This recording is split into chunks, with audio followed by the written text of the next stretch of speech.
오늘 저희가 함께 나눠볼 말씀은 마태복음 23장 1절에서 12절의 말씀입니다. 마태복음 23장 1절에서 12절의 말씀을 저와 여러분들이 합독하여서 함께 나누어 보도록 하겠습니다. 이에 예수께서 무리와 제자들에게 말씀하여 이르시되 서기관들과 바리새인들이 모세의 자리에 앉았으니 그러므로 무엇이든지 그들이 말하는 바는 행하고 지키되 그들이 하는 행위는 본받지 말라. 그들은 말만 하고 행하지 아니하며 또 무거운 짐을 묶어 사람의 어깨에 지우되 자기는 이것을 한 손가락으로도 움직이려 하지 아니하며 그들의 모든 행위를 사람에게 보이고자 하나니 곧 그 경문띠를 넓게 하며 옷수를 길게 하고 잔치의 윗자리와 해당의 높은 자리와 시장에서 문안 받는 것과 사람에게 랍비라 칭함을 받는 것을 좋아하느니라. 그러나 너희는 랍비라 칭함을 받지 말라. 너희 선생은 하나요 너희는 다 형제니라. 땅에 있는 자를 아버지라 하지 말라. 너희의 아버지는 한 분이시니 곧 하늘에 계신 이시니라. 또한 지도자라 칭함을 받지 말라. 너희의 지도자는 한 분이시니 곧 그리스도시니라. 너희 중에 큰 자는 너희를 섬기는 자가 되어야 하리라. 누구든지 자기를 높이는 자는 낮아지고 누구든지 자기를 낮추는 자는 높아지리라. 아멘. 네, 오늘 본문은 예수님께서 무리와 제자들을 향해 서기관들과 바리새인들의 잘못, 특히 이 종교 지도자들의 위선을 지적하고 그들을 본받지 말도록 경계하고 계시는 그 말씀을 담고 있습니다. 오늘 본문에서 예수님께서 무리와 제자들에게 본받지 말라라고 그렇게 교훈하신 그 잘못된 모습은 크게 세 가지입니다. 먼저는 말과 행동의 불일치입니다. 오늘 본문 2절을 보게 되면 서기관들과 바리새인들이 모세의 자리에 앉았으니 라고 그렇게 말씀하고 있습니다. 여기서 모세의 자리란 예수님 당시에 회당에서 서기관들이 율법을 가르치기 위하여서 앉았던 자리를 말하는 것입니다. 그렇지만 오늘 본문에서는 문자 그대로의 의미의 해석보다는 모세의 위치와 건의가 가지고 있었던 그 상징성에 초점을 둔 그런 표현으로 보는 것이 더 좋은 해석으로 보입니다. 왜냐하면 모세는 하나님으로부터 율법을 받아 이스라엘 백성들에게 전해진 인물로서 그 능력과 역할로 보아 이스라엘 역사상 이 모세를 능가할 인물이 없었기에 모세는 이스라엘 백성으로부터 거의 신적인 존재로 추앙받고 있었기 때문입니다. 그렇다면 예수님께서는 왜 이 서기관들과 바리새인들을 책망하시기 전에 그들이 모세의 자리에 앉았다는 사실을 강조하고 계시는 것일까요? 그것은 앞서 말씀드린 대로 모세의 자리는 예수님 당시에 절대 권위를 가지고 있는 그런 자리였기 때문입니다. 따라서 당시 이스라엘 백성들의 랍비, 즉 선생으로 이렇게 자처하던 바리새인들과 서기관들은 그들이 만나서 입만 열면 나의 스승은 누구이고 그 스승의 스승은 누구이고 하면서 계속 거슬러 올라가 결국은 모세를 언급하면서 자신들이 이 모세의 정통 후계자라고 하는 그 사실을 강조하였습니다. 하지만 문제는 그들이 이렇게 자신들을 모세와 연결시키면서 스스로 높이는 데에는 아주 열심이었지만 정작 그들에게 율법을 해석하고 가르치는 자로서의 책임 있는 그 삶, 그것은 아주 부족하였다라는 것입니다. 이렇게 된 데에는 많은 이유들이 있겠지만 어제 앞서 살펴본 그 말씀에서 우리가 볼 수 있는 그 내용이 무엇이냐면 이들이 율법의 조항들을 쪼개고 쪼개서 613개로 만들었는데 그렇게 많은 조항들을 만들다 보니까 결국에는 자신들조차도 이 율법의 조항들을 지키지 못하는 지경에 이르게 되었다라는 것입니다. 그래서 더 중요한 율법, 덜 중요한 율법을 나누어서 상대적으로 중요한 율법들을 지켜왔지만 이들은 이 율법 조항 613개나 되는 것, 그것을 자신을 넘어서 그 당시에 이스라엘 백성들에게 그렇게 적용하여서 그들을 정죄하였다라는 것입니다. 그래서 오늘 본문 3절 후반부와 4절 초반부를 보게 되면 그들은 말만 하고 행하지 아니하며 또 무거운 짐을 묶어 사람의 어깨에 지우는 그런 자들이 되었다라고 예수님께서 책망하고 있는 것입니다. 그렇다면 이러한 모습은 당시 종교 지도자들에게만 국한되는 내용일까요? 아닙니다. 오늘날 우리 기독교가 사회적으로 신뢰를 잃은 것의 가장 큰 이유가 무엇입니까? 그것은 우리가 하는 그 말과 행동이 다르다라는 그 부분에서 오늘날 기독교가 가장 크게 책망을 받고 있습니다. 예수님께서는 앞선 본문 5장에서 저희로 너희의 착한 행실을 보고 하늘에 계신 너희 아버지께 영광을 돌리게 하라 라고 말씀을 하고 있지만, 이것이 우리의 성도들에게는 정상적인 일이겠지만 우리들의 삶의 모습에는 이러한 모습들이 잘 드러나지 않게 되었다라는 것입니다.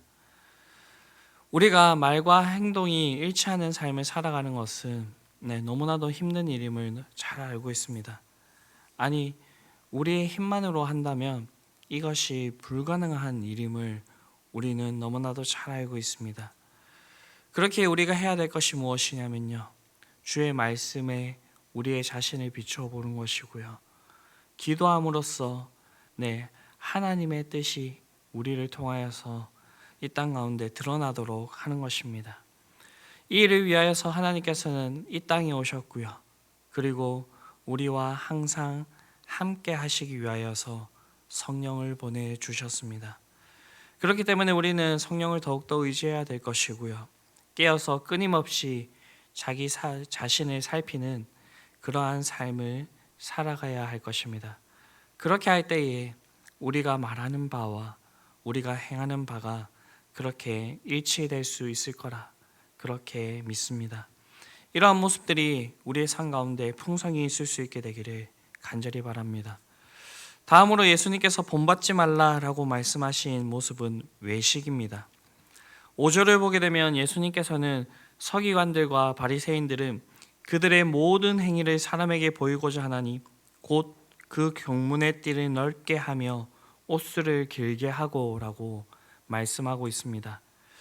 여기서 경문이란 신명기 6장 8절에 따라서 만든 양피지 조각으로 거기에는 하나님의 율법이 기록되어 있었습니다. 또한 옷술은 민수기 15장 38절에서 41절의 말씀을 근거로 한 것으로 옷단 귀에 술을 붙인 것을 말하는 것인데, 이것의 의미는 유대인들이 자기 자신을 이방인과 구별하여 방종한 삶을 살지 않도록 하기 위한 표로 그렇게 만들어진 것입니다.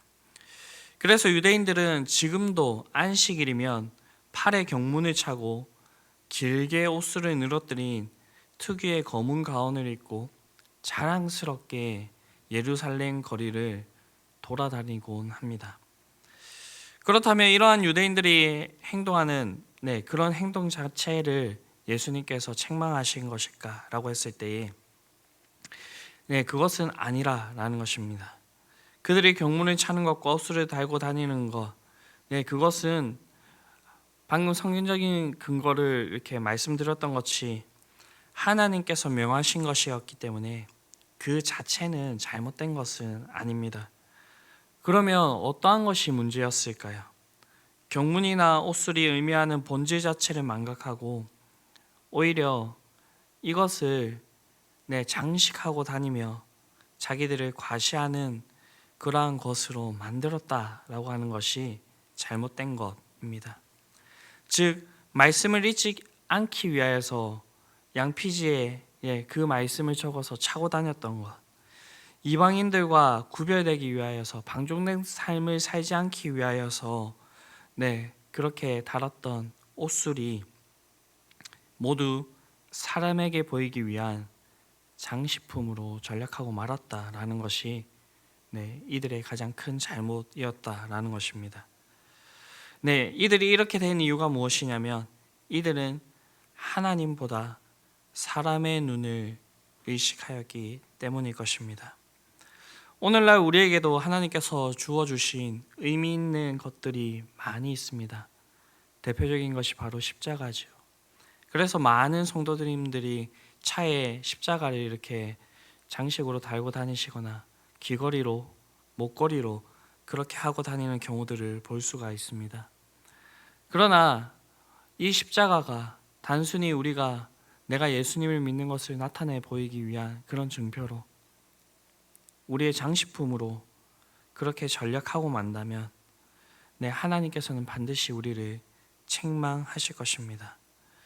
그렇기 때문에 우리는 눈에 보이는 것보다 먼저 우리가 정말로 참된 믿음을 가지고 있는지, 그리고 우리의 삶이 하나님의 말씀과 그 교훈에 따라서 그렇게 살아가고 있는지를 살펴야 될 것입니다.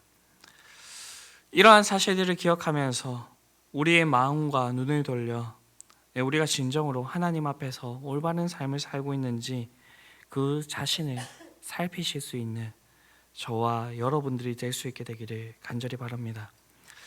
예수님께서 이 바리새인들과 서기관들을 본받지 말라라고 말씀하신 그 마지막 말씀은 그들이 지니고 있는 지나친 명예욕과 교만입니다.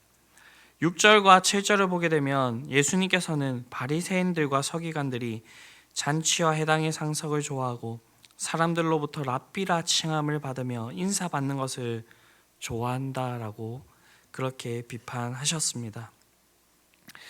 그런데 사실 이러한 모습은 당시 서기관들과 바리새인들에게만 국한된 것이 아니라 모든 시대의 사람들에게 공통적으로 나타나고 있는 모습이기도 합니다. 그래서 역사를 살펴보면 이런 상석을 차지하기 위하여서 웃지 못할 많은 일들이 벌어지곤 했습니다. 유럽에서는 각종 전쟁이 있을 때마다 평화를 논의하기 위하여서 국제회의가 개최되는데 이 회의가 가끔씩 이렇게 미뤄질 때가 있습니다. 그 이유를 안에 살펴보니까 그때마다 각국의 대표가 자리를 배치를 받는 그 문제로 다투게 되었고요. 이러한 일들로 전쟁을 이렇게 종식시키고 평화를 논의하기 위한 그 회의가 미뤄지게 되는 그런 모습들이 있었다라는 것입니다. 그 시간에도 전쟁터에서는 무수한 사람들이 죽어가고 있는데도 이러한 일들이 있었다라는 것입니다. 이처럼 높은 자리를 열망하는 마음은 동서고금을 막론하고 인간 중심에 뿌리 깊이 박혀 있는 그런 것인 것 같습니다. 특히 이 교만이라고 하는 것, 높아지려고 하는 것, 그것은 최초의 범죄였지 않습니까? 아담과 하와가 선악을 알게 하는 나무의 실과를 따먹음으로써 하나님과 같이 되려 하였다. 라는 그 사실에서도 우리가 이것을 잘 볼 수가 있습니다. 당시에 예수님의 제자들도 예수님께서 자신의 그 죽음, 영광스러운 죽음에 대해서 얘기를 하실 때에 누가 예수님의 좌편에 앉을 것인지 우편에 앉을 것인지를 놓고 다툼이 있었다라는 그 사실을 우리가 볼 수가 있습니다. 그러나 예수님께서는 모든 사람이 천하다고, 그리고 유대인의 율법에 따르면 나무에 달린 자는 저주를 받은 것이라 라고 하시는 그 십자가의 길을 영광스러운 자리라 라고 그렇게 말씀을 하셨습니다. 그리고 묵묵히 그 길을 걸어 가셨습니다.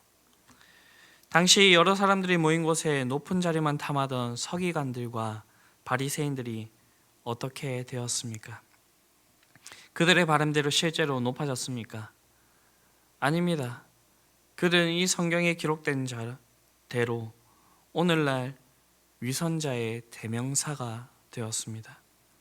하지만 겸손하게 나귀를 타고 오셔서 아무도 지지 않으려고 하는 그 십자가를 지셨던 주님은 영광의 보좌에 앉으셔서 영원토록 모든 만물들의 찬양과 존귀와 영광을 받고 계십니다.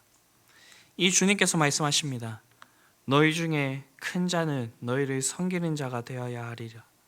누구든지 자기를 높이는 자는 낮아지고 누구든지 자기를 낮추는 자는 높아지리라 라고 그렇게 말씀을 하십니다. 세상 모든 사람들이 이 땅에 있는 그 상석을 향하여서 달려가는 동안에 우리는 아무도 쳐다보지 않는 십자가로 향하는 그러한 삶들을 살아낼 수 있게 되기를 바랍니다. 비록 그 자리가 사람들이 알아주지 않고 고난의 길일 수는 있겠지만 사도 바울이 우리에게 말씀하신 대로 현재의 고난은 장차 우리에게 나타날 영광과 비교할 수 없다라는 것을 기억하시면서 이 땅에서 주님께서 걸어가셨던 그 겸손의 자리, 낮은 자의 자리로 그렇게 나아가실 수 있게 되기를 바랍니다. 주님의 때에 주님께서 모든 것을 이루실 그날에 이런 낮았던 우리들을 높이셔서 하나님께서 영광스러운 면류관을 우리에게 쓰게 하실 것입니다. 이러한 일들이 저와 여러분들에게 풍성이 있을 수 있게 되기를 간절히 바랍니다. 기도하시겠습니다. 사랑과 은혜가 풍성하신 아버지 하나님, 오늘 예수님께서 바리새인들과 서기관들을 책망하시면서 하셨던 그 말씀들을 우리가 깊이 새겨보기를 간절히 원합니다. 주님, 우리의 말과 행동이 일치할 수 있도록 우리를 붙들어 주시고 함께하여 주시옵소서. 우리가 외식하지 않고 교만하지 않도록 우리의 마음을 주님께서 주장하여 주시옵소서. 주님, 우리가 높아지려고 하는 것이 아니라 주님께서 걸어가셨던 그 길처럼 낮고 겸손한 자의 그런 자리로 나아갈 수 있게 되기를 바랍니다. 주님, 이 모든 일들이 우리에게 너무나도 힘든 일임을 그렇게 고백합니다. 주님께서 우리를 도와주시옵시고 우리가 깨어서 항상 주의 말씀에 우리 자신을 비추며 기도하며 그렇게 나아가서 우리가 이런 삶의 모습들이 나타내는 것이 아니라 정말로 주님께서 기뻐하시는 그러한 삶의 모습들을 나타낼 수 있는 자들이 될 수 있게 되기를 원합니다. 주님, 오늘도 우리를 붙들어 주시고 함께하여 주시옵소서. 이 모든 말씀 우리를 구원하신 예수 그리스도의 이름으로 기도드립니다. 아멘.